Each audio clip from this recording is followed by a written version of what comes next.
Assalomu alaykum, hurmatli Vodiy bozor YouTube kanalining ashaddiy obunachilari, kanalimiz mehmonlari. Ushbu video roligimizni sarlavhasidan ko'rib turganinglardek azizlar, bugun yana sizlar bilan Xudo xohlasa 14 kunlik umra ziyoratlari haqida gaplashamiz. Hozirgi kunda azizlar 2025-yil oktyabr oyida narxlar necha pul bo'lyapti 14 kunlik umra ziyoratlari, qayerlardan uchilyapti, mehmonxonalarning masofalari, u yerda beriladigan taomlar va hokazo hammasini video davomida aytib o'tib ketamiz. Like bosib kanalimizga obuna bo'lib qo'ying. Xudo xohlasa kunlik umra ziyoratlarini, narxlarini, ma'lumotlarni o'tkazib yubormaysizlar. Hozirda o'zingizlar tanigan, bilgan Gulnoz opamiz oldiga kelganman. To'liq ma'lumotlarni opani o'zidan so'rab o'tib ketamiz. Opa, obunachilar bilan salomlashyapsiz. Videoni boshlayveramiz. Bo'ladi. Avvalambor assalomu alaykum, hurmatli kuzatuvchilarimiz va ziyoratchilarimiz. Xo'p, hozirgi kunda ko'p berilayotgan savol, har doim videoda aytaman. Aytishimning sababi ham bor, chunki borayotgan, xarid qilayotgan insonlarning ko'ngli xotirjam bo'lishligi uchun. Kompaniya o'zi litsenziyaga egami? Qaysi kompaniya? Xo'p, bo'ladi. Demak, kompaniyamiz nomi Centrum Holidays. Demak, 14 ta shu litsenziyaga ega bo'lgan firmalardan biri. Bo'ldi, ko'ngli to'qsa bo'laveradi. Litsenziyada hammasi qonuniy. Bu haqida azizlar internetga yozsam, Google yozsam hamma narsasi kelib chiqadi. Kimga litsenziya kerak bo'ladigan bo'lsa, qiziq bo'ladigan bo'lsa, kelsanglar o'zlari ko'rsatib berishadi yoki onlayn tarzda ham ko'rsatib beraverasizlar. Xo'p, endi qisqaroq qilib shu 14 kunlik umra ziyoratlarini ma'lumotlarini beraveramiz opa. Hozirgi kunda O'zbekistonda qayerlardan reyslar bor, necha kunda bir? Xo'p, demak, Toshkentdan har kun reyslar bor. Bu demak, Toshkent-Madina va Toshkent-Jidda yo'nalishida parvozlar bo'lyapti, amalga oshirilyapti. To'g'ridan to'g'rimi? Hammasi to'g'ridan to'g'ri. Bundan tashqari Vodiydan, demak, Andijon, Namangan, Farg'ona, bu yerdan ham 14 kunlik to'g'ridan to'g'ri reyslar mavjud. 2 kunda bir dedingiz-a? Ha, Vodiydan 2 kun, 3 kunda bir reyslar bor. 2-3 kunda bir reyslar bor Vodiydan, lekin Toshkentda deyarli har kuni reyslar bor. Xo'p, xarid qildi deylik. Hozir narxni aytib qo'yaylik, birinchi ko'pchilik kutib olmasin. Xo'p, bo'ladi. Demak, narxlarga keladigan bo'lsak, oktyabr va noyabr oylariga $1000 va $1100 atrofida belgilangan. Ya'ni 1050, 1025, 1075, 1100 shunaqa atrofida. Azizlar, narxga yaxshilab e'tibor beringlar. Bu narxlar masalan 1 kunda, 2 kunda, 3 kunda o'zgarib qolishligi ham mumkin. Mana oktyabr, noyabr oyiga narxlar deb aytyapmiz, lekin qachon ko'rishidan qat'iy nazar bir qator qo'ng'iroq qilib ko'raverasiz, balkim sizga nasib qilib shu paytda aksiyaga chiqib qolar yoki nimadir bo'lib arzonlab qolishligi mumkin. Buni endi oldindan aytolmaymiz. Bu taxminiy narxlar. Albatta, ba'zilarda aksiya bo'lib qoladi. Bo'lib qoladi. Shu aytmoqchi bo'lgan narsam nima? Hali pulim yetmay ekan yoki to'g'ri kelmay ekan demasam, bir qator qo'ng'iroq qilib ko'rsa, Xudo xohlasa, balkim nasib bo'lib ketib qolishingiz ham mumkin. Reyslar Toshkentdan har kuni, Vodiydan 2-3 kunda bir bo'lyapti. Paket xarid qilish uchun oldingi shartlar shunaqami? Xuddi shunaqa zagran pasporti, ya'ni xorijga chiqish qizil pasportlari kerak bo'ladi. Bo'ldi. Qo'shni davlatlardan keladiganlarga ham shu. Xuddi shunday tartibda. Onlayn tarzda tashlab bersa bo'laveradi. To'lovlarni qanday qilamiz deb so'raganlar ko'p opa. To'lovlar o'zlariga qulay, demak, hisob raqamimizga, demak, pul o'tkazish yo'li bilan onlayn tarzda to'lovlar orqali hammasi bor. Click, Payme, hamma ilovalar bor. Albatta, kompaniyalar bor. Bemalol. Xohlasa uni tushunmasa, bankka borsa, bankdan to'lasa bo'ladi. Albatta. Unda ham tushunmaydigan bo'lsa, o'zi kelsa xodimlar yordam berib shu to'lovlarni qilishaveradi. Qo'liga chek beriladi. Albatta, qancha to'laganligi haqida shu chekni ko'rsatib. Xo'p, endi shu joyda chekni ko'rsatib bergan joyimda aeroportda kim kutib oladi o'zi boruvchi insonni? Ha, aeroportda demak, kutib oluvchi va kuzatuvchi xodimlarimiz bor. Demak, ular 50 boshlari bilan tanishtirib, guruh bilan tanishtirib, mas'ullarimiz ularda hujjatlarini, demak, viza, biletlari, boshqalarga mas'ul bo'ladi. To ularda reysdan kuzatib, nimalarni, hisobotlarini topshirishadi. Bo'ldi, boradi, shu xodimlar kutib oladi. Albatta, yordam berishadi. Gruppaga qo'shilib oladi, shu yerda kimlar bilan ketishini. 50 bosh ham shu yerda bo'ladi? 50 boshlarimiz o'zi birga hamrohlikda olib ketishadi va olib keladi. Demak, safar davomiyligida birga yurishadi. Shu borada bir narsani eslatib o'tmoqchiman. Albatta, ko'ngilchan, juda ham tortinchoq insonlar ko'p bo'ladi, opa. To'g'ri.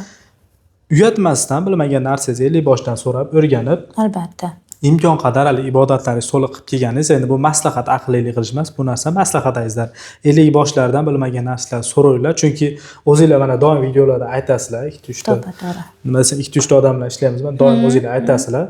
50 boshlar shu narsaga qo'yilgan o'zi, bemalol hijolat bo'lmasdan so'rab borib kelsa. Mukammallik Allohga xos narsa. Demakki, bizda bu narsadan ilmimiz hammamizda.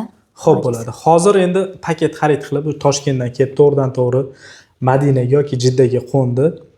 Ibodatlar qayerdan boshlanadi, necha kun qayerda bo'linadi? Xo'p, demak, ibodatimiz Madinadan boshlanadi. Har ikkala reysda ham Jiddaga qo'nadimi yoki Madinaga qo'nadimi samolyotlar bundan farqli Farqi o'laroq, yo'q. farqi yo'q. Madinadan Demak, boshlanadi. Madinadan ibodat Necha kun boshlanadi. Madinada? Madinada 3 kun, qolgan kun Makkada bo'linadi. Xo'p, mehmonxonasining masofasini bir yo'l aytib ketsangiz yaxshi bo'ladi. Xo'p, bir yil bo'lmasa masofalarini ham tushuntirib o'taman. Madinada Masjidul Nabaviyadan 200-300 metr masofa oralig'ida bo'ladi. Xo'p, bemalol piyoda yurib chiqishga sharoit bor. Demak, u yerda Makkadagi masofa, demak, Makkada Masjidul Haramdan 700-800 metr masofa oralig'ida, ya'ni avtoturargohigacha. Bo'ldi. Avtoturargohgacha shu aytilgan haligi masofalar har doim aytib ketamiz, yana bir bugun ham aytaveramiz. 50-100 metrgacha farq qilib qolishligi mumkin, haligi norozi bo'lib, og'rinib qolish bo'lmasin. 50-100 metrgacha farq qilib qolishligi mumkin, lekin katta farq qilmaydi xudo xolasa. Qolaversa, Makkada o'zingizlar aytganinglardek 24 soat mobaynida shu paketda narxning ichida avtobuslar mavjud. Pul olmaydi hech qanaqa. Har 5 minutda bir qatnab turadi.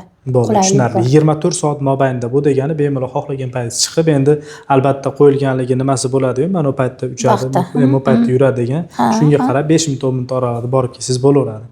Xo'p, endi taomlarni so'ragan insonlar ham bor. Necha mahal berilishini, qanaqa taom berilishini aytib qo'ysangiz bo'ldi. Xo'p, bo'ladi. Demak, Madinada 2 mahal taomlanish bo'ladi, o'zi mehmonxona shunaqa tartibda ishlaganligi uchun. Xo'p, Makkadagi mehmonxonada demak 3 mahal taomlanish bo'ladi.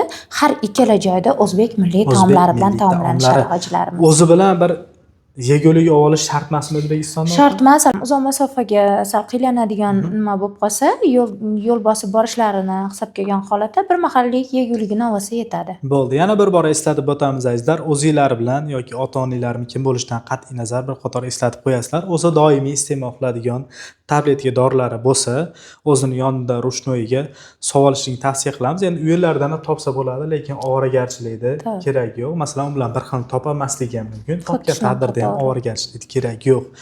Xo'p, qo'shni davlatlardan keladiganlarga yoki O'zbekiston chegara joylaridan keladigan insonlar bemalol ko'ngillari to'q qilib bir kun oldin kelsanglar bo'laveradi. Kompaniya tomonidan bir kunlik mehmonxona qilib beriladi. Bir kun oldin kelib, bemalol xotirjam bo'lib, ertasi kuni aeroportga borib, gruppaga qo'shilib uchib ketaverasizlar.